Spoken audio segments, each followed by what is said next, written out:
Thanks for sticking around with us here on Local 5 News at Midday. Beaverdale Books is here with us, host writer Ta-Nehisi Coates, for an event coming up here to discuss his newest book, The Message. Joining me now, Jan Kaiser. You are the marketing and events coordinator with Beaverdale Books to preview that event next week. Jan, how are you doing this morning? Doing great. It's a beautiful day. It is, right? The morning's so great out there. Thanks for joining us too this morning. We appreciate you here. Thrilled to be here. Yeah. For anyone who might not know Coates, we were talking before the break, just who this person is, who this author is. He's a big author here. And for people who not know, who is Mr. Coates? Well, he is a huge author, a National Book Award winner for nonfiction for his first book, Between the World and Me, which was a letter to his son.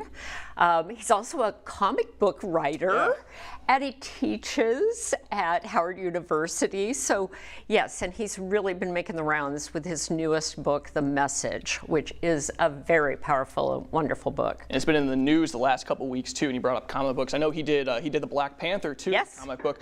Let's talk about your event a little bit here, Jan. Just what people should expect here coming up on Monday. Yes, that's right. It's Monday, October 14th. It starts at 6:30. The doors will open at 5:30. We have wonderful moderator, Rekha Basu, who's going to be joining the conversation. And people will get to hear Ta-Nehisi's story, just have a full view of the book and the message that he tries to get across. The book is actually written in 3 parts. He started out wanting to write it about writing, and then it turned into more of a personal journey as he went from Senegal to Columbia, South Carolina, where he talked about his own book being banned, and then on to Palestine. So powerful message. Yeah, you talked about the poetry you're reading too. You just talked a little bit about the book. Why is this a big deal? Why is this event such a big deal, Jan?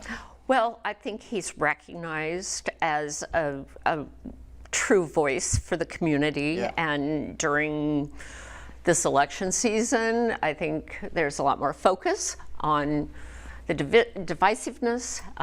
So it's wonderful to hear his take on that. And then, of course, we have Caleb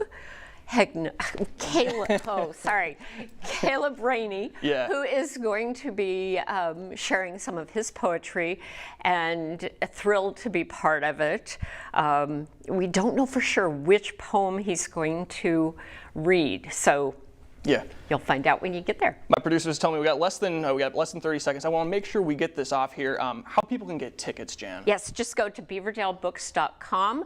Go to our homepage. There's a pop-up there, and you can click on it. Go through event combo. They are $40. That does include the price of a book. So yeah, everybody will go home with a book that they can then read. All right. Well, Franklin Event Center, 6:30 on Monday. Thanks for joining us, Jan. We appreciate you being here. Thank you for having me. Yes.